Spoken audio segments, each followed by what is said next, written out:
Muy buenas noches, amigas y amigos. Mi nombre es Manuel López Sáenz. Hoy es 19 de marzo del 2019 y esta es la transmisión número 31 del contenido informativo Ciberterritorio Informativo. Un contenido por la promoción de una cibercultura para el consumo y producción inteligente de contenido en la red.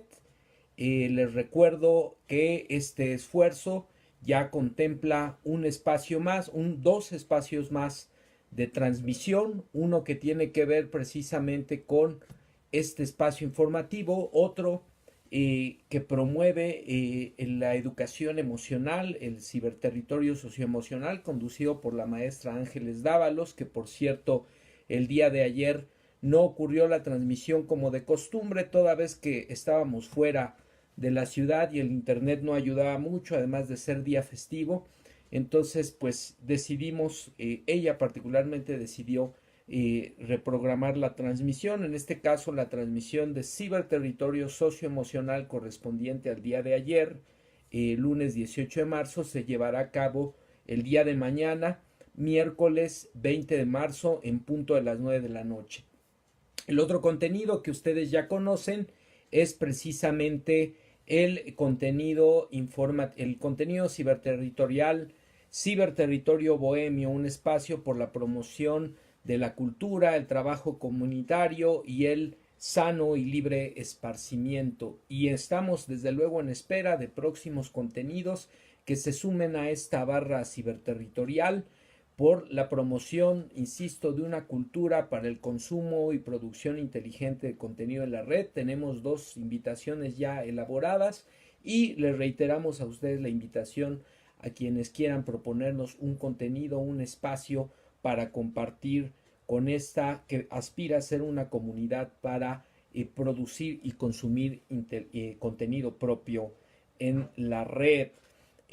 Bueno, pues vamos iniciando. Les reitero la invitación a que se suscriban a nuestro canal Ciberterritorio Informativo Manuel López Sáenz en YouTube. Denle me gusta a los videos, compartan para que poco a poco nos ayuden a llegar a más y más personas. Damos la bienvenida a quienes se incorporan: Vane Retana Vaz, Magdalena Neri, Laus Reyes Trujillo. Bienvenidas todas, todos que se están incorporando a esta transmisión. Y bueno, pues vamos a comenzar, amigas, amigos. Tenemos contenidos interesantes para ustedes el día de hoy, etiquetados con los hashtag adiós a la pesadilla neoliberal, hashtag el petróleo mexicano versus la narrativa neoliberal, hashtag educación, la contrarreforma educativa a debate, a discusión, y hashtag aplicación para información preventiva sobre sismos y actividad volcánica. Esto pues aprovechando los recursos tecnológicos que están a nuestro alcance y en el marco pues del fenómeno natural reciente que se presentó con pues la actividad de Don Goyo del volcán Popocatépetl. Bueno, pues esta es la información, por supuesto, la agenda y la acostumbrada ya revisión de la agenda presidencial, el hashtag agenda me canso ganso, y la recomendación de lectura que también ya es una costumbre en estas emisiones. Pues amigas y amigos, sean bienvenidas, bienvenidos todos. Comenzamos. El primer contenido que traemos para compartir con ustedes es extraído del portal de noticias Oro Sólido en Redes y es nada menos y nada más que la transcripción del discurso de clausura del presidente de la República en el Foro Nacional para la elaboración del Plan de Desarrollo 2019-2024. Esta transcripción está elaborada por la periodista Nancy Rodríguez y publicado en dicho portal Oro Sólido en Redes, portal digital informativo, el día 17 de marzo. Y bueno, en el marco de estos foros de discusión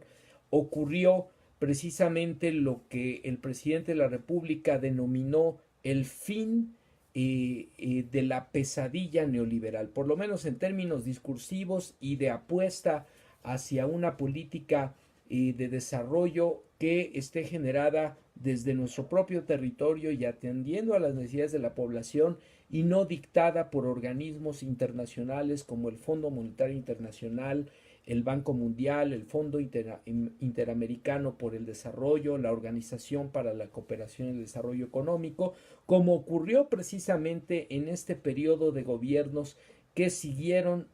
a pie juntillas las políticas, los designios del modelo político económico llamado neoliberal, como una fase crítica del capitalismo a nivel mundial, y que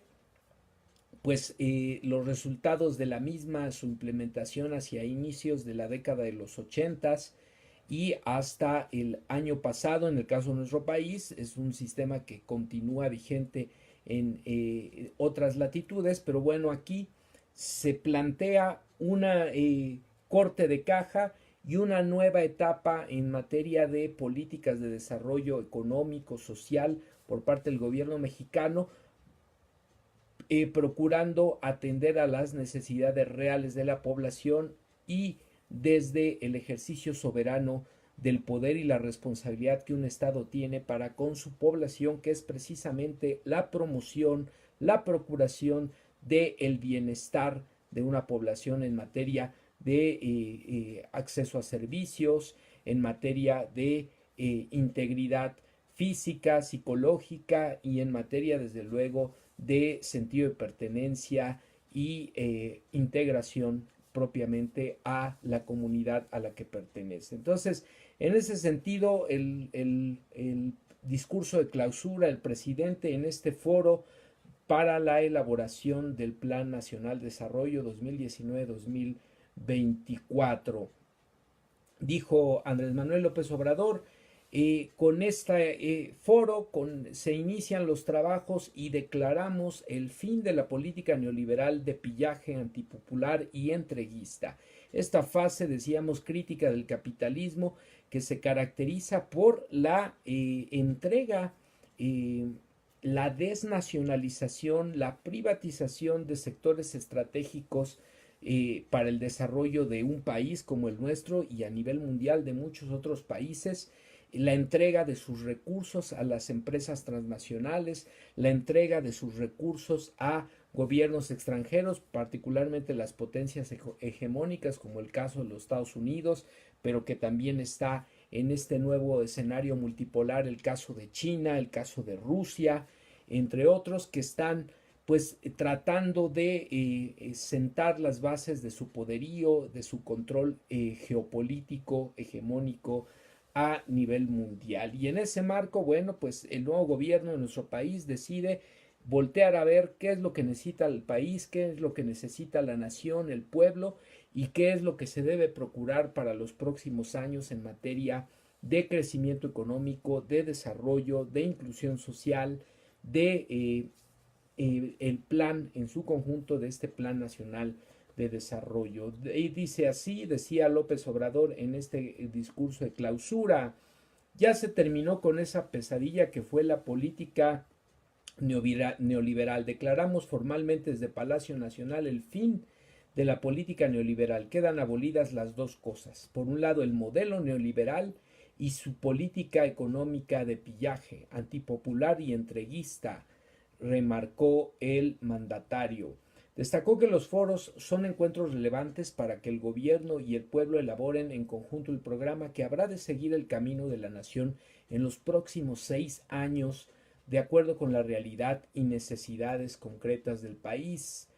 Dijo el presidente: amigas y amigos participantes de estos foros que iniciaron el día de ayer para consultar a los ciudadanos con la participación de servidores públicos y elaborar el Plan Nacional de Desarrollo 2019-2024. Es un hecho importante el que se celebren estos foros y que se le dé la relevancia a la planeación para el desarrollo que, dicho sea de paso, durante el periodo neoliberal estuvo en desuso. No se hablaba de planeación para el desarrollo. Se guiaban los anteriores gobernantes de las recetas que enviaban desde el extranjero. Estamos hablando de los periodos presidenciales desde 1982 con el sexenio de Miguel de la Madrid Hurtado, pasando en 1988 por la imposición de Carlos Salinas de Gortari a través del fraude electoral, posteriormente el gobierno de Ernesto Zedillo Ponce de León, que estuvo o que tuvo en su inicio el tema pues de la crisis económica, del levantamiento del EZLN, perdón, y por otro lado también pues un clima de enrarecimiento en el proceso de la campaña electoral por el asesinato de el entonces candidato presidencial del PRI, Luis Donaldo Colosio Murrieta.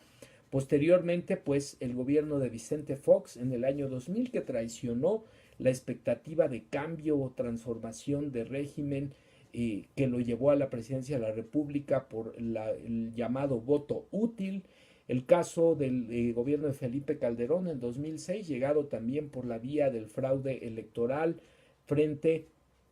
pues a la manipulación mediática y también de la propia elección en materia de resultados de votos en aquel proceso electoral, y finalmente pues este fatídico sexenio de Enrique Peña Nieto en el 2012 al 2018, pues que terminó o fue la punta de lanza en materia de estas políticas de entrega, neoliberales de entrega de las paraestatales, de los recursos, de privatizaciones, de entrega de negocios a amigos, a parientes, de uso del poder público para servir a una élite que se encumbró precisamente durante este periodo y que llegó a colocar a uno de los hombres más ricos del mundo en la lista Forbes, el caso de Carlos Salinas de Gortari, pero también encumbró a otras 30 familias por los negocios al amparo del poder o la entrega de licitaciones, la entrega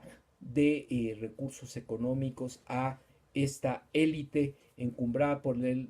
neoliberalismo, que en contraste a su vez generó este régimen político económico, este modelo político económico, pues una crisis social económica de las más altas proporciones, que tiene todavía hoy en día lamentablemente a más de la mitad de la población de nuestro país en situación de pobreza y pobreza extrema. Pues ese es el saldo. Se dice rápido, se dice fácil, a veces incluso se dice con una intención de minimizar las implicaciones de lo que fue este periodo, estos 36 años de política económica neoliberal, que hoy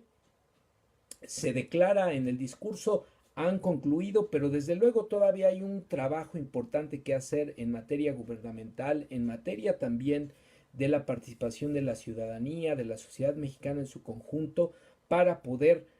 juntos revertir toda esta serie de reformas, toda esta serie de prácticas indebidas que ocurrieron durante este periodo, despojando a todos los mexicanos de nuestros bienes, de nuestros recursos, de nuestras alternativas de desarrollo. Entonces, esto es lo que está en juego, y por eso se habla hoy en esta presentación del nuevo plan de desarrollo para el sexenio 2018-2024, pues del fin de esta política. Por decreto no puede ocurrir, pero es importante que desde el Estado mexicano se discurse, se hable de esto, y por otro lado se empiecen a implementar acciones que busquen otras alternativas de crecimiento, de desarrollo para nuestro querido país. Por eso es muy importante el que en un acto soberano, después de mucho tiempo, los mexicanos podamos elaborar un programa de desarrollo, decía el presidente el 17 de marzo, propio a partir de nuestra realidad, de nuestras necesidades. Estamos iniciando una nueva etapa, es un cambio profundo, una transformación, lo he dicho en otras ocasiones y lo repito ahora. No es simple cambio de gobierno, es un cambio de régimen. Por eso es el momento de expresar. Dice Obrador, aprovecho este foro que para nosotros ya se terminó con esa pesadilla que fue la política neoliberal. Declaramos formalmente desde Palacio Nacional el fin de este modelo antipopular de pillaje y entreguista. Como siempre suelen decir, menciona Obrador, los adversarios a su gobierno, ¿cuál es entonces la alternativa? ¿Qué proponen? Pues precisamente ahora toca, y esto es lo que comentábamos, amigas y amigos, dar respuesta, edificar lo que sigue con la conciencia de que lo que hagamos no solo será por la regeneración de nuestra vida pública, sino inspiración para otros pueblos. Y este es un aspecto muy importante.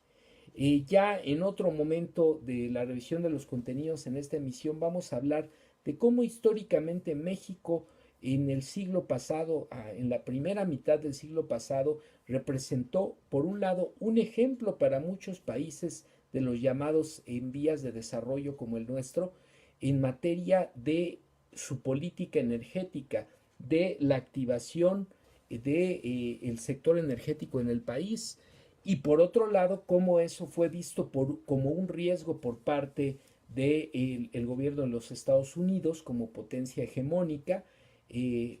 para sus planes precisamente de control geopolítico y de control de los recursos energéticos a nivel mundial. Entonces, aquí lo que se declara y lo que se inicia en materias de acciones de gobierno puede considerarse también un gobierno, digo, un ejemplo, perdón, para otros pueblos, para otras naciones que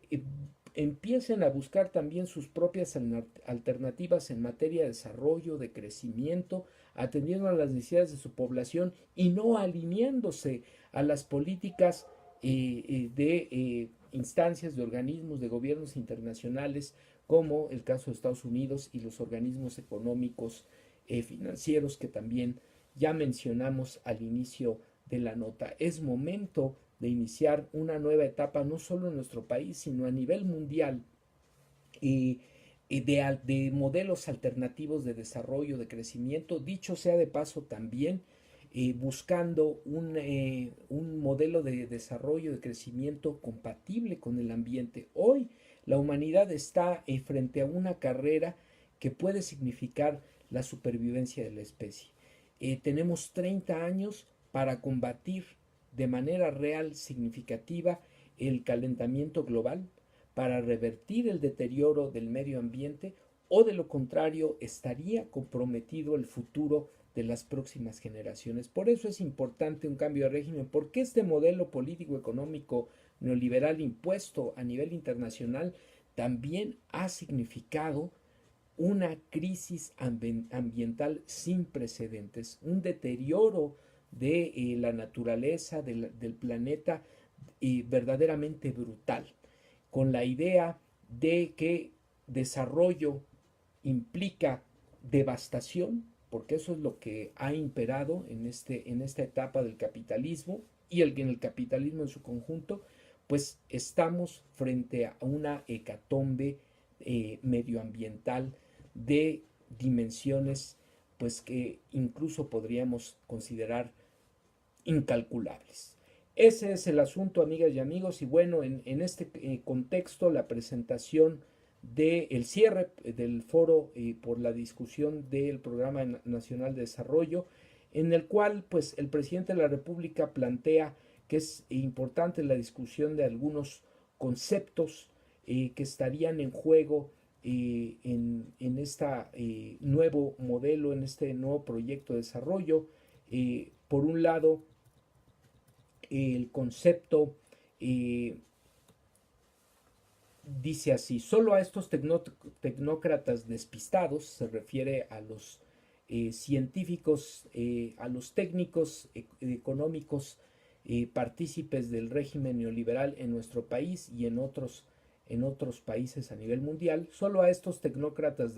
despistados se les ocurrió que no hacía falta el Estado y que si acaso había que usar el Estado para rescatar al sistema financiero en quiebra, como ocurrió en nuestro país en el sexenio de Ernesto Zedillo, convirtiendo la deuda privada de los bancos y de las empresas en deuda pública, generando que hoy en día todavía las familias mexicanas estemos pagando las deudas de privados,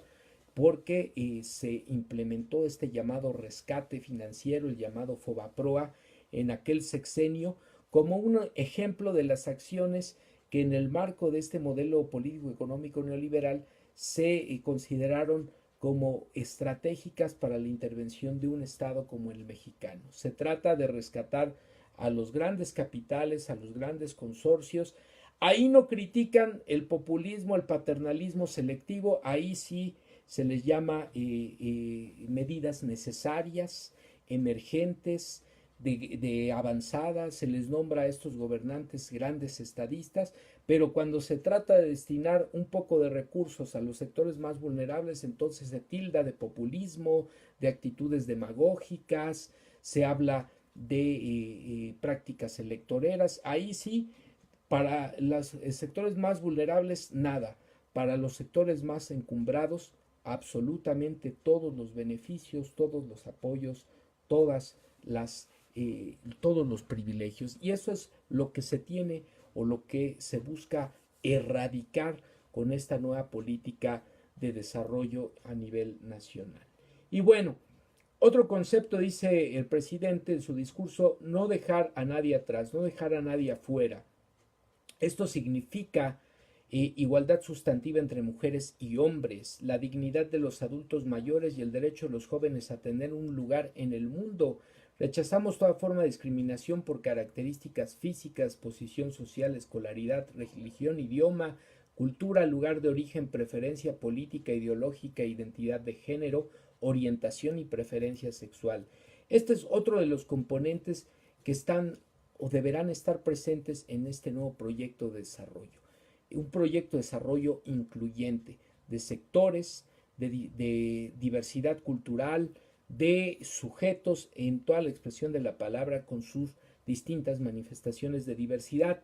Esto es algo que se dejó de lado en el régimen anterior y que hoy se le está dando un lugar. Ahí está, durante los primeros meses de gobierno, los apoyos económicos a los sectores más vulnerables, los adultos mayores, las personas que viven con alguna discapacidad, las becas para apoyar a los estudiantes de todos los niveles educativos, desde preescolar hasta educación superior, y los apoyos, los incentivos a las empresas para que contraten a jóvenes, los empleen, los capaciten y de esta manera los incorporen a la actividad productiva. Esos sectores olvidados por el régimen político económico neoliberal hoy tienen un lugar y deberán seguir teniendo un lugar, porque ahí están también las oportunidades de crecimiento y desarrollo, el aprovechamiento de ese bono demográfico que son los jóvenes, el cuidado a los sectores más vulnerables que son los adultos mayores, los niños más pequeños, desde luego el apoyo a las mujeres, madres solteras, que también forman parte de un sector vulnerable de la población y que pues encabezan un grupo familiar, que requieren oportunidad de estudio, de trabajo o algún incentivo económico precisamente para salir adelante y para sacar adelante a sus hijos. Ahí está ese lugar que no se le había dado al sector de la población. En los primeros meses se le está dando, y esa es una muestra del el enfoque, la visión, la intención que tendrá, la direccionalidad que tendrá este nuevo plan de desarrollo. Así se declara entonces, por supuesto, el fin de esta pesadilla del neoliberalismo. Por otro lado, el tema pues de la justicia, el tema de atender las causas de la violencia, el tema de generar oportunidades de desarrollo para que los sectores que lamentablemente han optado por las llamadas conductas antisociales, las conductas delincuenciales, pues tengan otra alternativa, y si aún así optan por este tipo de prácticas, pues bueno, ya no será un pretexto el no tener alternativas, oportunidades de estudio, de trabajo, que ese es el otro aspecto. Y en ese marco, pues la generación que ya se ha aprobado, que ya es inminente la reforma constitucional para la creación ya real de la llamada Guardia Nacional, que esta es otra de las acciones importantes que en estos primeros meses, estamos hablando de los primeros 100 días de gobierno, los primeros 4 meses de gobierno, diciembre, enero, febrero, está por terminar marzo, que sería el cuarto mes de gobierno, pues se han ya impulsado, ya el gobierno ha enseñado de qué talante o cuál es el énfasis que habrá de darle a sus políticas de desarrollo social, de desarrollo educativo, de seguridad, y eventualmente de movilización de la economía, de la generación de polos de desarrollo a través de proyectos de carácter energético, de proyectos de carácter turístico, de estímulos a la micro, mediana y pequeña empresa, de una política fiscal que esté buscando que los que tienen más recursos, que los que tienen más posibilidades de contribuir, sean quienes paguen más impuestos y de esta manera equilibrar lo que no había ocurrido en el régimen anterior, que es el cobro de impuestos a quienes más tienen y el apoyo fiscal a quienes menos recursos tienen en un momento determinado, o para incentivar precisamente que se desarrolle en el caso del sector de las pequeñas y medianas empresas. Pues ahí está, amigas y amigos, este aspecto, por supuesto, otro elemento muy importante y que enmarca el discurso del presidente, pues tiene que ver con la cuestión de la soberanía del pueblo en materia del ejercicio del poder y también de la elección de sus gobernantes. Por supuesto, ustedes habrán escuchado en los días recientes el tema, el debate, toda la polémica que se ha generado cuando el presidente ha planteado desde el principio el tema de la revocación de mandato, de someter a consideración del pueblo su continuidad a mediados del sexenio. Si la ciudadanía decide que continúe por su desempeño, pues así habrá de ser hasta el término del sexenio, y si no, pues habrá que convocarse a esta renuncia del presidente de la República. Y en lugar de ver con beneplácito esta posibilidad, nunca antes en nuestro país había ocurrido algo de esta naturaleza. Entonces se cuestiona que en qué momento, bajo qué circunstancias, que si de lo que se trata es de promover la figura presidencial y promover los candidatos del partido al que pertenece el presidente de la República, quien dicho sea de paso ha dicho: a partir de que soy presidente no tengo partido, pero independientemente de eso, supongamos que esa fuera la intención, ponerse en la boleta a mediados del sexenio para consultarle al pueblo si continúa en la presidencia o no, y que eso significara un impulso a los candidatos de su partido en las elecciones intermedias. Pues el impulso sería porque el trabajo se estuviera realizando bien, porque la gente estuviera contenta con el desempeño del gobierno. Entonces, ¿cuál sería el problema en realidad? Y en el fondo es el miedo de los grupos políticos y de las élites históricamente beneficiadas al amparo del poder, quienes tienen un terrible temor, tienen un profundo miedo a que el gobierno de Andrés Manuel López Obrador sea nuevamente aprobado, refrendado, reconocido en las urnas por la población, no por su linda cara, no por su buen discurso, no por una difusión mediática, simple y sencillamente porque esté haciendo las cosas bien. Esa sería la razón por la cual en un momento determinado la gente votaría en apoyo al presidente y votaría por los candidatos de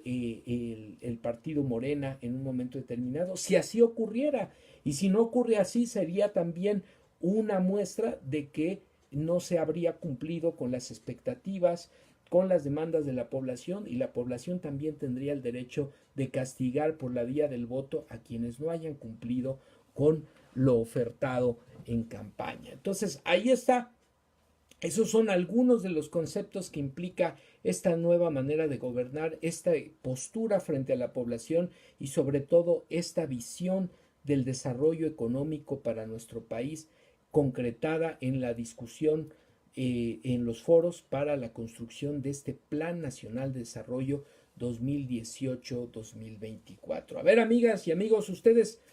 ¿qué opinan de todo esto que estamos comentando? ¿Cómo conciben ustedes o qué saben del llamado modelo político económico neoliberal? ¿Cómo vivieron ustedes esta etapa? Algunos de ustedes son muy jóvenes, pero por supuesto que crecieron justo en esta etapa. ¿Qué les dicen sus familiares, sus padres, sus abuelos, sus familiares cercanos? ¿Qué les dicen sobre este modelo económico? ¿Cómo impactó en sus vidas, en su economía, en sus trabajos, en sus posibilidades de desarrollo, en su situación de bienestar? ¿Cómo lo vivieron ellos? ¿Cómo lo vivieron ustedes? ¿Y cómo están viviendo ahora en este momento? Por supuesto, es muy prematuro evaluar el desempeño de un gobierno que acaba de entrar en funciones, pero ¿cómo están viviendo en la actualidad este contraste entre lo que fueron los 36 años del modelo político económico neoliberal y lo que han sido pues 4 meses apenas del nuevo gobierno, del cambio de régimen y de esta postura de sensibilidad social, de cuidado de la economía familiar y de búsqueda de un desarrollo más próspero, más equilibrado, más justo, más equitativo para todos, no solo para unos cuantos. ¿Cómo lo están viviendo ustedes? También aquí cabe la perspectiva crítica, qué es lo que les gusta, qué es lo que no les ha gustado. A ver, platíquenos, coméntenos, háganos saber su punto de vista. Esto es, desde luego, lo más importante. Pues bueno, entre tanto ocurre su participación, espero que así ocurra. Vamos al siguiente contenido, amigas y amigos, de esta emisión, etiquetado con el hashtag Petróleo Mexicano versus Narrativa Imperial. Y este contenido lo extraemos del periódico, en el portal digital del periódico La Jornada. El día de hoy se publica este artículo publicado, escrito o de la autoría de John Seix Fernández, titulado México, su petróleo y la narrativa imperial. Y recuperamos este artículo en el marco de lo que fue el día lunes, el día de ayer, 18 de marzo de 2019, el aniversario número 81 de la expropiación petrolera. Esta gesta, este acontecimiento histórico en nuestro país que significó por decreto presidencial del entonces jefe del Estado mexicano, el general Lázaro Cárdenas del Río, para expropiar, para recuperar el petróleo de todos los mexicanos que en aquel entonces, como lamentablemente hoy todavía lo estamos padeciendo, se encontraba en manos de las empresas extranjeras. Dice María Bonita, ya llegué, y nos da su lluvia acostumbrada de likes. Pues bienvenidas, bienvenidos todos que estamos viendo que se incorporan a la transmisión. Y bueno, el día de ayer se llevó a cabo la ceremonia de aniversario y conmemoración de este acontecimiento histórico en el que se expropió a las empresas extranjeras las instalaciones para la explotación del petróleo y propiamente la explotación del recurso energético para nuestro país o a favor de nuestro país, situación que representó en términos reales un ejemplo, decíamos en el contenido anterior, un ejemplo de política alternativa de desarrollo energético y desde luego desarrollo económico para un país como el nuestro, México, en la primera mitad del siglo pasado, ¿no? La mayoría de los países a nivel internacional, como lamentablemente hoy ocurre, sobre todo en las llamadas sociedades emergentes, los países en vías de desarrollo, pues hay una alineación de los estados hacia lo que es el manejo de sus recursos o la entrega de sus recursos, particularmente energéticos, a las potencias económicas. En aquel entonces, por un lado los Estados Unidos, por otro lado la Unión Soviética. Hoy día, en pleno siglo XXI, sigue siendo esta situación desigual, injusta por parte del gobierno de los Estados Unidos, pero también por otras potencias que empiezan a reclamar su lugar como potencias hegemónicas en el mundo, como el caso de China, como el caso de Rusia, entre otros, Japón, por supuesto, que son pues las potencias que hoy día prevalecen en el panorama geopolítico a nivel internacional. Pues bueno, tenemos esta situación. Ayer se cumplieron 81 años de la expropiación petrolera y hoy día pues el gobierno mexicano está debatiendo, está planteando el rescate de esta empresa paraestatal Pemex, extraordinaria empresa que lamentablemente durante este periodo, y perdón lo reiterativo, pero así fue, este periodo neoliberal fue desmantelada de manera sistemática y constante, no por designio propiamente de los mexicanos, mucho menos del Estado mexicano, sino particularmente por la obediencia de los gobiernos mexicanos a los designios de un país como los Estados Unidos y particularmente los designios del Banco Mundial, de la OCDE, del Banco Interamericano de Desarrollo, del Fondo Monetario Internacional. La entrega de los recursos para que sigamos dependiendo, para que sigamos comprando el procesamiento, los productos de los energéticos ya procesados en otro lugar, como el caso de la gasolina, entre otros, y que eso pues nos genere una dependencia no solo económica, sino también energética, misma que es utilizada como instrumento de control político para los gobiernos como el nuestro, por lo menos en los periodos anteriores, o en el periodo que acaba de concluir este llamado periodo político económico neoliberal. Pues bueno, en ese marco recuperamos, amigas y amigos, este contenido titulado México, su petróleo y la narrativa imperial. De nueva cuenta, dice la nota, como ahora parece costumbre en los tiempos de la presidencia de Estados Unidos bajo el nacional trumpismo, asomó la faz de una insolente narrativa imperial en las presentaciones de Mike Pompeo y James Richard Perry, Rick Perry, secretario de Estado y titular del Departamento de Energía por DOE, por sus siglas en inglés, del gobierno de Donald Trump, respectivamente. La mencionada insolencia en ambos funcionarios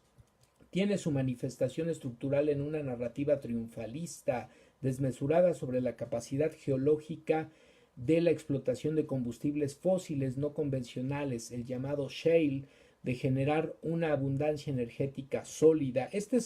Esta idea de la llamada segunda ola shale, es el supuesto de que la explotación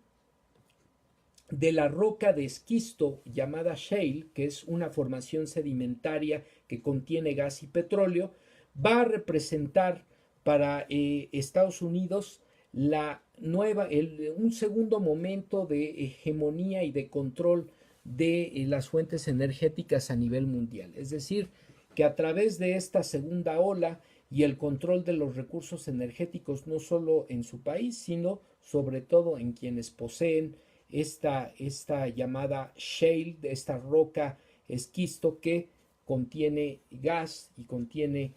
petróleo, y que por eso se habla de la necesidad de fracturar, del llamado fracking, para la obtención de los recursos energéticos, que además es una estrategia altamente nociva para el ambiente, una estrategia de extracción de los recursos altamente nociva para el ambiente, contaminadora de los mantos acuíferos, que desperdicia grandes cantidades de agua y que por otro lado también envenena los mantos acuíferos, además de estar asociada a la generación de movimientos terrestres, es decir, de sismos, de temblores. Pues ahí está el asunto. Se creen que este supuesto de la abundancia de la energía sólida, de energéticos, es lo que va a generar el nuevo aire, la nueva posibilidad de control geopolítico por parte de los Estados Unidos a través de los energéticos a nivel mundial. Y entonces estos personajes, Pompeo y Perry, asumen el que hay una abundancia energética, que habrá una abundancia energética por décadas para su diplomacia mundial, pero los datos derivados de cuencas shale clave demandan un discurso más sobrio, moderado y realista. Ellos estimaban, sobre todo desde el sexenio de Obama, del presidente Barack Obama, que podría haber una abundancia de este recurso durante los próximos 100 años, y esto los llevó a impulsar la crítica, el ataque a las políticas, por ejemplo, de reducción de gases de control de emisiones contaminantes por parte de las industrias a nivel mundial y por parte de los países, el tema del cambio climático, se les llevó a criticar todas estas iniciativas y a la postre incluso hoy tenemos a un presidente de los Estados Unidos como Donald Trump que está impulsando una agenda mediática que desconoce la existencia del cambio climático. Es decir, no existe el cambio climático, Estados Unidos se sale de los acuerdos de París y esto implica que se siga con una lógica de generación de gases contaminantes, de contaminación del ambiente en su conjunto, que a la postre pues lo que va a acelerar es precisamente este cambio climático, este calentamiento global y que nos va a generar una hecatombe ambiental que pueda poner en riesgo incluso la supervivencia de la especie humana. Pues esas advertencias fueron desoídas por el llamado grupo del Big Oil en su afán de cabalgar la ola de la abundancia shale, decíamos, por los próximos 100 años, como planteó ante el Congreso el expresidente Barack Obama. Montado en esa ola, se atacaron al menos 3 rubros, lo que les comentaba: apuntalar la campaña contra las energías limpias, desactivar toda regulación internacional vinculante de los llamados gases de efecto invernadero, y también como pivote de presión para la privatización, extranjerización de empresas tipo Petróleos de Venezuela S.A. y yacimientos de combustibles fósiles convencionales y no convencionales. Esa campaña se lleva a cabo por medio de instrumentos de Estado para el cambio de régimen, que es propiamente, por ejemplo, lo que está pasando en Venezuela. Se habla de la democracia, de los derechos humanos, se tilda de dictadores a otros gobiernos, como el caso del gobierno venezolano, cuando en el fondo lo que se busca es controlar los recursos energéticos de aquel país. Si Nicolás Maduro hubiese reformado su constitución como lo hizo Peña Nieto aquí en México y entregado el control de su petróleo a las empresas extranjeras, entonces seguramente lo habrían nombrado estadista del año. Ese son el tipo de estrategias que Estados Unidos sigue impulsando para hacerse de los recursos y del control de los recursos energéticos a nivel mundial y con ello impulsar su carrera por la recuperación de su estatus como potencia hegemónica a nivel internacional. Y bueno, en el caso de nuestro país, toda esta retórica, toda esta narrativa imperialista, pues fue reproducida por los funcionarios del sector energético. Por ejemplo, los antecesores de Pedro Joaquín Caldwell, el anterior secretario de Energía en el sexenio de Peña Nieto, de manera sistemática procedieron con un diseño articulado desde las cartas de políticas por rama del Banco Mundial que incluyen los siguientes rubros: permitir contratos a riesgo para la explotación y desarrollo petrolero, permitir que exista inversión extranjera mayoritaria en petroquímica, dividir a Pemex en empresas que compitan entre sí, permitir la competencia doméstica e internacional frente a Pemex y finalmente lograr la privatización de Pemex. A este diseño, por supuesto, se agregó durante el sexenio salinista un sustancial aumento en la carga fiscal que a la postre pues ha representado prácticamente la quiebra de la empresa. Una carga presupuestal excesiva y por otro lado un saqueo sistemático por parte del propio gobierno, el desmantelamiento de la empresa y la corrupción terrible imperante del sindicato de petroleros encabezado por Romero de Champs, que ha saqueado a la empresa financieramente a nivel también de infraestructura. Sabemos que el sindicato de Pemex, encabezado por Romero de Champs, está fuertemente vinculado a las redes de huachicoleros, son parte de su negocio y bueno, todo este aspecto es el que ha representado la práctica quiebra de nuestra empresa paraestatal. Por un lado, los designios internacionales, por otro lado, la corrupción y el entreguismo de los gobiernos anteriores. Así, la sistemática agresión a Pemex es parte de añejos diseños interamericanos bajo auspicio de los Estados Unidos, quien victorioso después de la Segunda Guerra Mundial impulsó el acta del llamado Acuerdo de Chapultepec en 1945 para acotar y privatizar las empresas públicas y fundamentalmente frenar la industrialización de naciones a las que asignó el papel de proveedoras de materia prima, como fue el caso de México. En aquel entonces México rechazó esos términos por su corte colonial y antiobrero. La transformación petrolera era vital a la generación de empleo y bienestar. Lo que siguió con crecimiento del PIB del 6%, fue resultado de una gesta de ingeniería civil y petrolera. Es decir, después de esta gesta histórica que fue la expropiación petrolera en 1938, siguió pues un proceso de desarrollo, de crecimiento de la industria petrolera que también tuvo lugar a partir de la formación de cuadros en la Universidad Nacional Autónoma de México, en el Instituto Politécnico Nacional y también el Instituto Mexicano del Petróleo, que formó sus cuadros de técnicos, de ingenieros, que finalmente fueron desde la visión del Estado mexicano en aquel entonces quienes impulsaron y fueron artífices estratégicos del desarrollo y el crecimiento de esta gran empresa en la primera y sobre todo en la segunda mitad del siglo XX, que a la postre representó la industrialización y desarrollo de nuestro país hasta poco antes del llamado periodo político-económico neoliberal. En ese sentido, lo que se observó fue que México fue el chico malo de la región en Latinoamérica y también un mal ejemplo a nivel mundial.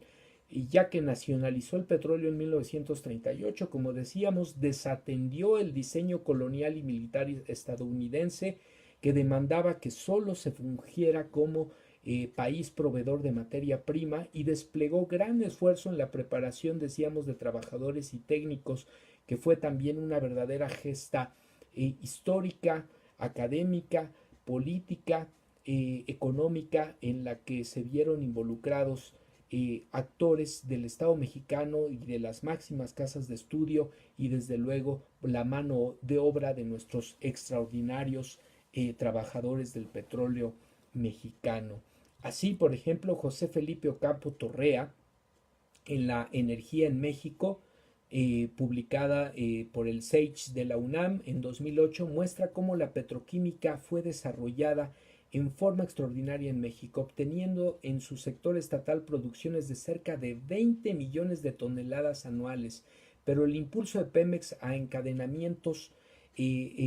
productivos desde la petroquímica preocupó a la cúpula de ExxonMobil, ConocoPhillips y Chevron Texaco. ¿Le suena? Justo algunas de las empresas paraestatales que lamentablemente recuperaron la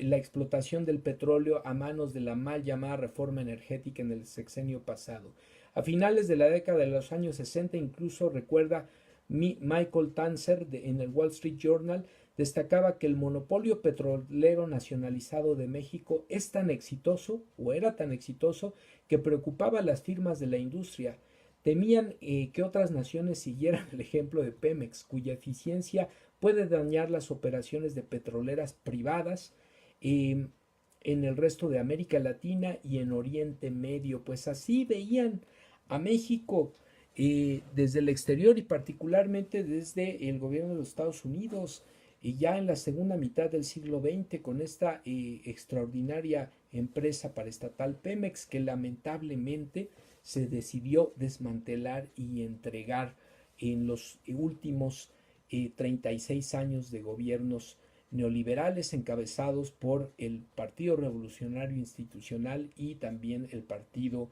de Acción Nacional. Incluso hoy en día hemos llegado al colmo de que en la firma del nuevo tratado de libre comercio llamado TEMEC hay una nota específica en la cual se le impide al gobierno mexicano negociar temas energéticos y de otro tipo en términos comerciales que no pasen por la pluma, por la aprobación del gobierno de Estados Unidos, por ejemplo, con países como China. Entonces, aquí nuevamente lo que estamos viendo es que hay pues toda una estrategia para reposicionar a los Estados Unidos controlando, en este caso, los recursos de un país como el nuestro, condicionando sus actividades económicas. Este es el tamaño del reto que el nuevo gobierno tiene enfrente y que todos los mexicanos tenemos. Nos desmantelaron el país, lo entregaron, lo saquearon a más no poder. Pues ahora tenemos que reconstruirlo todos en conjunto y la apuesta del nuevo gobierno es, como lo hizo en su momento Cárdenas, construir infraestructura, construir refinerías, formar cuadros de ingenieros y de trabajadores del petróleo mexicano y sobre todo a apoyar fiscalmente y con todos los recursos económicos posibles a esta extraordinaria empresa, porque de la mano de ella existe la posibilidad del resurgimiento de nuestro país en materia de desarrollo económico y la derrama de este desarrollo económico para mejorar las condiciones de vida de toda la población. Que en su momento se habrá de transitar o tendremos que transitar a un esquema de uso de energías limpias, por supuesto. Esa es la tendencia que hay que seguir, no solo en nuestro país, sino a nivel mundial. Pero entre tanto tenemos recursos y podemos utilizarlos, pues se tendrá que utilizar para beneficio de nuestra población, no para entregárselos a otros países para que sigan controlando ellos no solo nuestra economía, sino la economía a nivel mundial. Pues ahí está, amigas y amigos, la nota. Nos extendimos un poco, pero bueno, era una nota por demás importante, sobre todo en este reciente aniversario, el día de ayer, 81 años de la expropiación petrolera en nuestro país. Hoy, en 2019, estamos iniciando otra gesta histórica por la recuperación de nuestro petróleo 81 años después. Pues bueno, vamos con el tercer contenido, amigas y amigos. Este contenido está etiquetado en nuestra emisión el día de hoy con el hashtag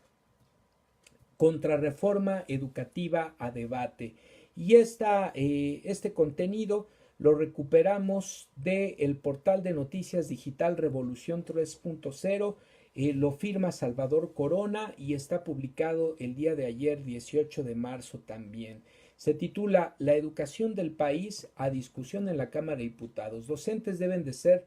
agentes de cambio, responsables de los aprendizajes de los alumnos y no trabajadores del Estado. A ver, amigas y amigos, recuperando la nota de hace un momento, ¿qué es lo que ustedes opinan? ¿Están de acuerdo con el nuevo plan energético del gobierno en turno? ¿Están de acuerdo con la construcción de las nuevas refinerías? ¿Les parece adecuada el rescate de la empresa paraestatal Pemex? ¿Qué opinan ustedes? Y bueno, ¿qué opinan también de la nota que a continuación vamos a comentar sobre la discusión de la iniciativa de contrarreforma educativa por parte del gobierno en funciones que se habrá de discutir? Y aquí este portal de noticias Revolución 3.0 entrevistó nada más y nada menos que al doctor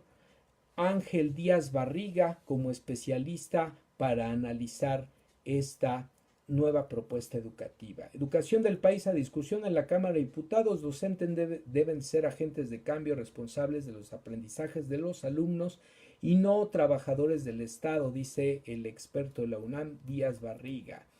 Es necesario fortalecer y ampliar el diálogo en torno a la iniciativa de reforma educativa del presidente Andrés Manuel López Obrador, ya que desde la investigación se pueden aportar elementos para la modificación de las políticas educativas, dijo el especialista del Instituto de Investigaciones sobre la Universidad y la Educación ISUE de la UNAM, Ángel Díaz Barriga. Entrevistado por Revolución 3.0, Barriga señaló que entre los puntos a tratar en la iniciativa están la equidad y obligatoriedad educativa, ya que prácticamente se ha planteado la universalización de la educación, es decir, el acceso desde el nivel básico hasta el superior de manera gratuita, o la introducción de una incierta concepción de excelencia que reemplazaría el tema de la calidad educativa. Son concepciones que hay que poner a discusión. Nunca se puso a discusión, sobre todo de los actores fundamentales de la educación, como somos los maestros,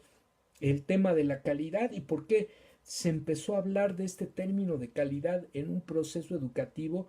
que no se equipara en ningún sentido a un proceso de producción empresarial, a un proceso de producción industrial, en donde sí el concepto de calidad es importante y está claramente tipificado. Pues acá se empezó a hablar de calidad y ese concepto de calidad se coló hasta la Carta Magna, hasta la ley de leyes en nuestro país. Entonces, este proyecto en esta semana, la educación del país estará en discusión en la Cámara de Diputados, ya que los legisladores comenzarán a analizar la contrarreforma educativa del presidente López Obrador, que tiene el objetivo de modificar los artículos 3, 31 y 73 de la Constitución. El proyecto busca eliminar la Ley General del Servicio Profesional Docente y crear el nuevo órgano para la revalorización del magisterio y la mejora continua de la educación, antes eliminando el Instituto Nacional para la Evaluación de la Educación, INEE, punto álgido de la iniciativa. El investigador llamó entonces a reconocer a los docentes como agentes de cambio para la educación en México y opinó sobre su inclusión en el debate sobre la reforma educativa. Un gran ausente en el debate pedagógico mexicano es analizar qué entendemos por profesión docente, dice Díaz Barriga. En el caso mexicano, el docente asume la posición de un trabajador, entonces, y esta implicación es importante, asume que lo que diga la autoridad es lo que tiene que hacer en el aula y no asume una responsabilidad profesional como el responsable de los aprendizajes de los alumnos. Este es un punto fundamental, amigas y amigos, a discutir. ¿Somos trabajadores de la educación o somos profesionales de la educación? Porque la profesionalización del trabajo docente implica un papel mucho más activo, mucho más autónomo en la toma de decisiones, en la implementación de los programas educativos, en el ejercicio del proceso de enseñanza-aprendizaje, en la evaluación del mismo. Que el docente sea un tomador de decisiones, que sea productor del trabajo educativo y no reproductor, mero aplicador de programas. Que el docente sea verdaderamente, a través de esta figura de mayor independencia, de mayores niveles de autonomía, un agente que puede innovar el proceso educativo y no alguien que está condenado a obedecer los designios verticales de la autoridad educativa federal, a obedecer y a aplicar de manera irracional, sin mayor capacidad de crítica, los programas diseñados por pseudoespecialistas, por gente que muchas veces está ajena al trabajo real en las aulas, en las instituciones y en las comunidades donde se lleva a cabo el trabajo educativo. Un gran ausente entonces en el debate pedagógico mexicano es analizar, decíamos, qué entendemos por profesión docente y si el maestro entonces se asume como trabajador de la educación o como profesional de la educación, con las implicaciones que ya comentamos. Así, Ángel Díaz Barriga dijo que otro tema de relevancia es la evaluación magisterial. Destacó que es fundamental establecer una evaluación diagnóstica para detectar las necesidades de los maestros y así poder establecer programas de formación, capacitación y acompañamiento diferenciados y sobre todo, diríamos, también pertinentes, además de que esta evaluación pues no condicione la permanencia en el empleo, sino sea un elemento garante del mejoramiento constante y sistemático del trabajo educativo y con ello de la formación de nuestros niños y jóvenes en su conjunto. Asimismo, manifestó que hasta ahora no queda claro cuál es la orientación que se le dará a la reforma educativa. Consideró que cada 6 años se instala una idea de educación por parte del gobierno en turno, lo que impide avanzar en la educación nacional, por lo que la reforma debe contener los principios que guíen y permitan pensar en la educación a más largo plazo. Y bueno, ahí, amigas y amigos, por supuesto que no podemos estar más de acuerdo. Lo importante es que rompamos la tradición, la mala tradición de condenar la política educativa a un proyecto sexenal y hacer de la política educativa un proyecto transeccional, una política que trascienda a otras administraciones y que deje en claro de una vez por todas que un proyecto educativo tiene que tener un proceso de implementación, que no de implantación, a largo plazo. Los resultados, y así lo dicen los especialistas y las experiencias educativas de éxito, lo dicen claramente. El caso de Finlandia, el caso de Singapur, el caso de Corea del Sur, entre muchos otros. los resultados de un trabajo, de un proyecto educativo, de una reforma educativa, tienen su posibilidad de verificación a 20, 30 o incluso 40 años. Finlandia inició su reforma educativa en los años 90 y hoy está cosechando los frutos de ese trabajo. Países, por ejemplo, como Singapur, como Corea del Sur, lo hicieron en los años 60, 70 y hoy están cosechando con sus propias problemáticas, porque tampoco vamos a idealizar contextos, casos y situaciones, con sus propias problemáticas, pero justo un proyecto de largo alcance, un proyecto que supera los periodos de varias administraciones, es lo que finalmente empieza en el mediano y sobre todo en el largo plazo a dar resultados, y eso es algo que tenemos que entender y a lo que tenemos que apostarle. Un proyecto educativo de largo alcance que trascienda este y los próximos 2 o 3 sexenios para poder verificar sus resultados y sus alcances. En el cuarto transitorio, de acuerdo con la iniciativa del presidente Andrés Manuel López Obrador, el cambio más relevante es evaluar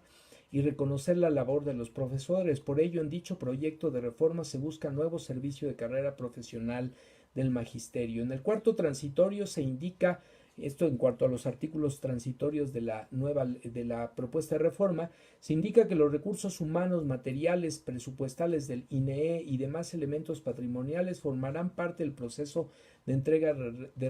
entrega-recepción una vez aprobada la ley. Para ello, la Autoridad Educativa Federal administrará temporalmente dichos recursos en tanto estos sean reasignados al nuevo organismo, es decir, el Instituto de Revalorización del Magisterio y la Mejora Continua de la Educación. El transitorio quinto menciona que la actual Coordinación Nacional para el Servicio Profesional Docente asumirá las funciones determinadas en el servicio de carrera magisterial y mientras no se encuentra la legislación secundaria, quedará suspendida la aplicación de cualquier forma de evaluación a los maestros, así como cualquier efecto sobre la permanencia en el empleo que derive de evaluaciones si se aprueba la iniciativa de reforma. Esto, bueno, que implicaría para los docentes en servicio, sobre todo quienes ya vivieron la evaluación que empezó a tener pues un impacto en su condición laboral, pues ya no sería aplicable. La iniciativa modifica el actual artículo 3 constitucional y ahora quedaría de la siguiente forma: la educación es un derecho de toda persona para alcanzar su bienestar. Esta concepción de bienestar, desde luego, es importante. El Estado garantizará su impartición, la cual debe cumplir con los principios de ser universal, gratuita, laica, obligatoria, democrática e integral, con equidad y calidad. Así, amigas y amigos, la discusión ya habrá de comenzar. Pese a que la Cámara de Diputados ya realizó audiencias públicas en educación a principios de febrero, y aquí lo comentamos también, el especialista de la UNAM hizo un llamado para que nuevamente se escuchara a los profesores y sindicatos o incluso que se hiciera una consulta popular sobre el tema. La actual reforma educativa no favorece a los profesores, pero vemos que aún hay huecos que se deben mejorar para que pueda funcionar la educación en México. El país necesita más que una discusión superficial, necesitamos verdaderas políticas públicas para los niños que son el futuro, dijo Díaz Barriga a Revolución 3.0. Finalmente, Mario Delgado, líder de los diputados de Morena en la Cámara y presidente de la Junta de Coordinación Política en la Cámara de Diputados, confirmó que esta semana las Comisiones Unidas de Educación y Puntos Constitucionales avanzarán en la aprobación del dictamen de la reforma constitucional en materia educativa, donde se busca que haya amplias coincidencias y pueda ser avalado por la mayoría de los partidos. Pues ahí está, amigas y amigos, después de los programas sociales, después de la aprobación de la Guardia Nacional, después de la activación de proyectos para la generación de polos de desarrollo económico en el país, de la puesta en marcha de las obras para el corredor en la península de Quintana Roo, en el sureste del país, después de pues el anuncio de la próxima construcción de las refinerías, pues aquí ya está entrando en la agenda del actual Poder Ejecutivo y también del Poder Legislativo, un tema fundamental para cualquier país, sobre todo para un país como el nuestro, que es el tema de la educación. Pues tendremos que estar atentos a través del canal del Congreso, podemos seguir las discusiones en la Cámara de Diputados en vivo, podemos tener interacción con los legisladores a través de Twitter, y sobre todo quienes están coordinando las discusiones, los trabajos, los líderes parlamentarios, podemos tener interacción con ellos, hacerles patente nuestra opinión, nuestro sentir respecto de la educación que queremos todos, y por supuesto en las escuelas, en los centros educativos, pues tiene que haber también una discusión importante al respecto. Pues ya estamos cerrando la transmisión, amigas y amigos, el día de hoy, y vamos a cerrar con este último contenido que es extraído del portal digital de noticias Aristegui Noticias y que está etiquetado con el hashtag aplicación sismos y volcanes CDMX. Pues a partir de lo ocurrido recientemente con el volcán, con Don Goyo, con el Popocatépetl, esta actividad que tuvo con emisión de material incandescente el día de ayer, el día de antier,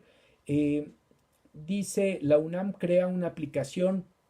sobre la actividad sísmica y la actividad volcánica en nuestro país. Dice, esta aplicación no es un servicio de alerta sísmica o volcánica, sino que otorga información general de ambos fenómenos naturales. La Universidad Nacional Autónoma de México presentó la aplicación gratuita para dispositivos inteligentes con sistemas tanto Android como iOS. Sistemas y Volcanes CDMX es el nombre de la aplicación, así que ya la pueden descargar, amigas y amigos. La finalidad es frenar información falsa, verdades científicas a medias, falsos mesías o supuestos clarividentes que abusan del miedo o falta de información de la población. Es para frenar este ataque de personas que dan supuesta información sobre posibles sismos o posible actividad volcánica que pueda encender el semáforo de alerta ya en rojo. Hoy día se encuentra el semáforo de alerta en amarillo,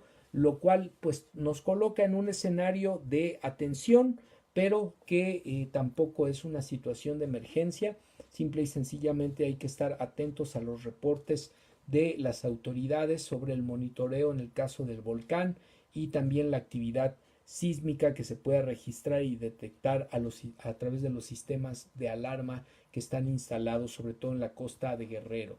Aclaro que la aplicación no es un servicio entonces de alerta sísmica ni volcánica, sino para monitorear y tener información fidedigna sobre la actividad volcánica y sísmica en el país. Explicó que el alertamiento sísmico y del volcán Popocatépetl son independientes de la UNAM, cuyos científicos estudian los fenómenos y no hay normas que se discutan con las autoridades, todas las hacen las autoridades estatales y federales. Se refirió que había muchas dudas sobre las luces que aparecieron, por ejemplo, en el firmamento después de los sismos de 2017, y en la aplicación se explica también que los temblores no se pueden predecir y que la gente no sabe que todos los cerros alrededor de la Ciudad de México son volcanes. Yo no sabía eso y sí me dejaron pensando un poquito al respecto. La experta indicó que la aplicación se promueve actualmente a nivel secundaria, preparatoria y licenciatura, pero también tiene animaciones para los alumnos más pequeños, por ejemplo, en el nivel de primaria o en el nivel preescolar.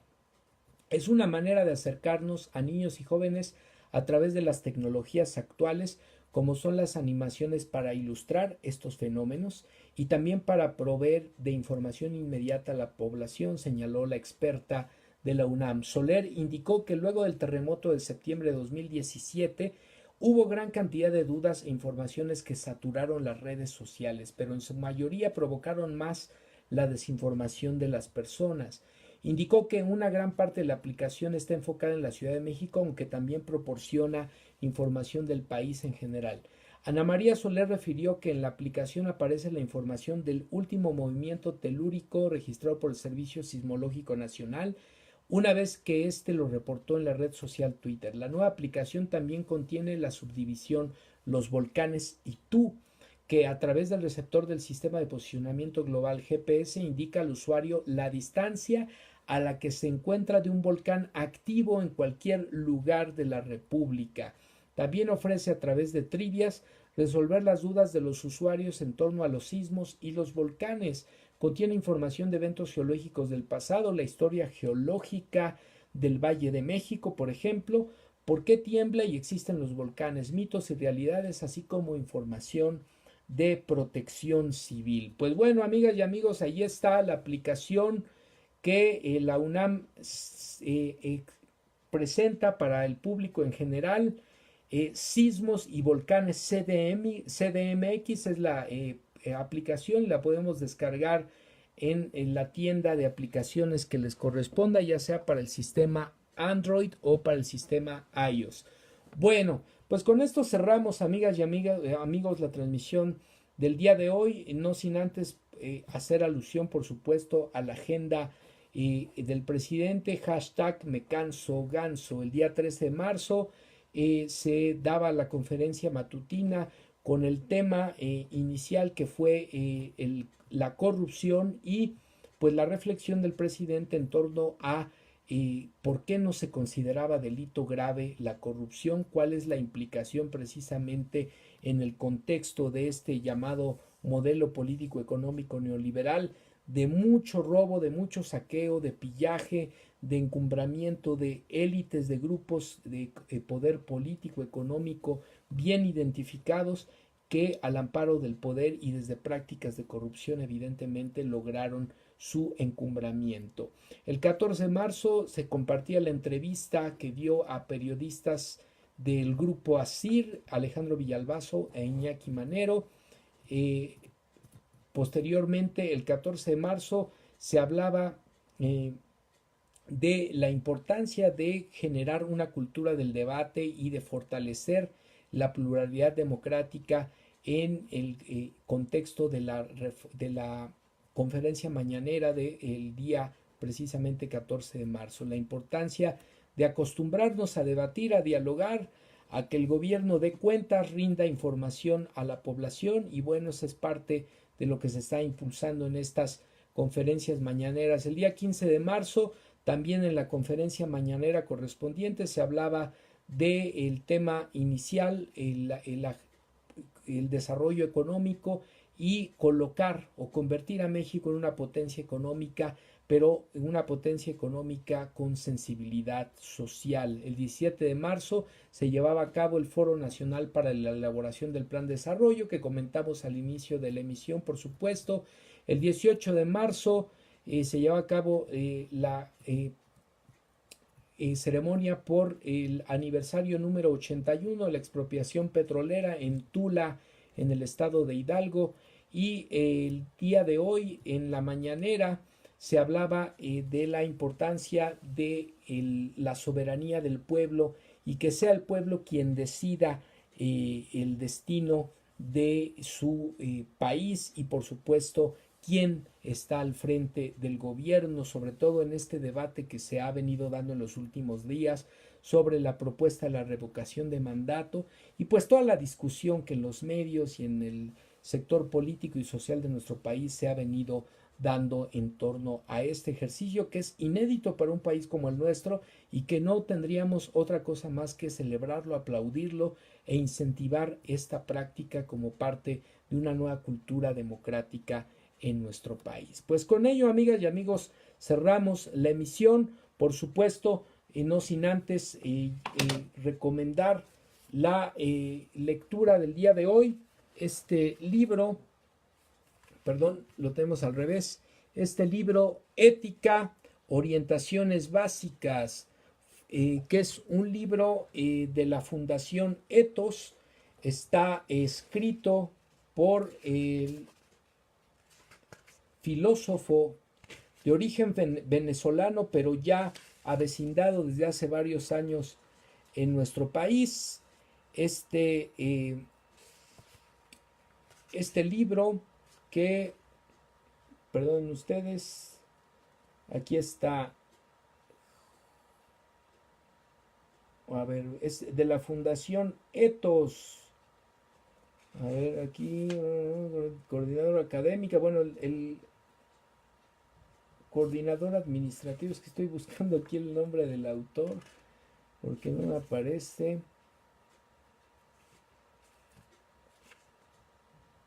Bueno, pues vamos a dar los nombres que nos aparecen aquí del consejo editorial. Este libro nos lo acaba de obsequiar nada más y nada menos que nuestra compañera y amiga Concepción Leiva, compañera maestra Concepción Leiva, de la Fundación Ethos. Josu Landa es coordinador honorario, Enrique Antonio León Mata, coordinador general, Raiza Sánchez de Prado, secretaria, Lisbeth Coromoto Carballo Romero, coordinadora académica, Orlando José Zambrano, coordinador de apoyo logístico, Luis Heriberto García, coordinador de comunicación, Aristide Segundo, coordinador de administración, y los vocales Celia de Jesús Guacarán, Luis Enrique Canache, Jesús Valentín Gómez y Héctor Ramón Navarro Martínez. Este libro fue publicado, repito, por Fundación Ethos el año pasado, 2018, en Puerto de la Cruz, estado de Anzoátegui, en Venezuela, en la hermana República de Venezuela. Y bueno, entre otras reflexiones, este libro nos dice, como en otros tiempos también nosotros enfrentamos grandes calamidades, miseria, inseguridad, siniestros devastadores, usura, abusos políticos, desigualdad, hegemonismos, guerras, adicciones masivas, corrupción, tráfico de personas y órganos humanos, sobreexplotación de la gente, entre otras calamidades. Hoy conocemos y dominamos como nunca la naturaleza, pero seguimos viviendo con miedo y malestar. El sufrimiento sigue en aumento. Frente a eso, poco pueden ofrecernos la familia, los sistemas educativos, los partidos, las religiones, los medios de comunicación, la economía, los órganos de justicia. Este libro no será la solución de nuestras difíciles vidas, pero sí puede ayudar a encauzarlas de manera constructiva. Sus páginas contienen orientaciones útiles para fortalecer el ethos personal y comunitario, para sentar las bases de una existencia feliz, contar y contra toda fuente de sufrimiento. Y bueno, aquí les quiero compartir un pasaje del libro que me pareció pues de parte de la esencia del mismo y muy interesante en lo personal. Dice así: una persona o una comunidad condenada por décadas a privaciones materiales extremas, de seguro tenderán a apreciar aquellos bienes que le permitan mejorar, siquiera un tanto, su condición de grave penuria. Por supuesto, si caen en un materialismo extremo e indigno, ese valor actuará como motivador de decisiones y actos contrarios a la adecuada integridad del ethos personal y de la atmósfera ética colectiva. Cuando el apego a valores materialistas repercute en el descuido y menosprecio de los valores más idealistas, acontecen entonces problemas y perjuicios éticos de diversa índole y alcance. Pero ese peligro no debe inducir a nadie a la imprudencia extremista de negar la valía y pertinencia para una buena vida de bienes materiales en la cuantía justa y la calidad adecuada. Lo que nos conviene éticamente entonces es una relación con los valores que contribuya a mejorar nuestra sabiduría práctica, a hacer crecer nuestra interioridad, a enriquecer nuestra alegría y vitalidad anímica, a fortalecer las disposiciones que conforman nuestro ethos y de esa manera un vínculo apropiado con nuestros valores de referencia. También puede fomentar un positivo desarrollo ético de la comunidad del caso. Nos conviene forjar y dirigir bien nuestra facultad de juzgar y la consiguiente voluntad de valor, para definirnos por lo que verdaderamente vale desde el punto de vista ético y vital y desechar lo que solo vale en apariencia o de plano no puede tener un valor real para nosotras o para nosotros. Pues aquí está este libro que nos hace reflexionar precisamente sobre lo que denomina aquí el ethos individual y el ethos colectivo. ¿Cuál es nuestro ser y nuestro deber ser en el mundo actual? ¿Y cuáles son nuestras posibilidades de supervivencia y convivencia a partir del reconocimiento de lo verdaderamente importante, de los verdaderos valores, de los verdaderos aspectos que nos hacen trascender como seres humanos en lo individual y en lo colectivo. El amor, el respeto, la solidaridad, la empatía y sobre todo la construcción de un mundo mejor para todas y para todos en igualdad de circunstancias. Pues bueno, ahí está, amigas y amigos, el día de hoy, esta emisión. Mi nombre es Manuel, sigue siendo mi nombre, Manuel López Sáenz. Hoy es 19 de marzo del 2019 y esto fue la emisión número 31 de Ciberterritorio Informativo, un contenido por la promoción de una cibercultura para el consumo y producción inteligente de contenido en la red. El día de mañana les invito a la emisión extraordinaria de Ciberterritorio Socioemocional conducido por Ángeles Dávalos, emisión que no se dio el día de ayer, se va a dar el día de mañana a las 9 de la noche. El día 29 de marzo, la tercera emisión de Ciberterritorio Bohemio. Y bueno, vamos a mandar los saludos a quienes nos hicieron favor de acompañarnos durante la transmisión. Banner Retana Vaz, saludos. Magdalena Neri, saludos. Laus Reyes Trujillo, saludos. Carla García, saludos también. Cristina Mariel Romo Ochoa, Viri Diana, que nos acompañó también, saludos. Clara Cruz Fernández, Rulo Cerati, amigo, saludos. Fanny Méndez, saludos. Itzel Santos, saludos. Hoy nos extendimos un poquito. Jocelyn Molina, saludos también. Jessica Hernández, Moni Tusi Jackson, María Bonita, que nos saludaba y nos regalaba su lluvia de likes. Nayeli García Castro, saludos. Denise Hernández, saludos también. Mateo Suri, Aika Salinger Pale, saludos. Rebe Sáenz, mi tía, saludos. Y